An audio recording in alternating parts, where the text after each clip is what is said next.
халқымның гүлдей көңілінен баларадай маржан жиямын. Жиямын да тірі маржандардан қош иісті бір балауыз құямын. Сондықтан да мен білем тіл қадірін, еш тілден де тілім кем емес.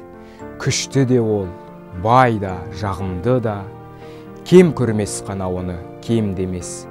Халқым тілі маған шындық тілі, одан басқа менің елім жоқ.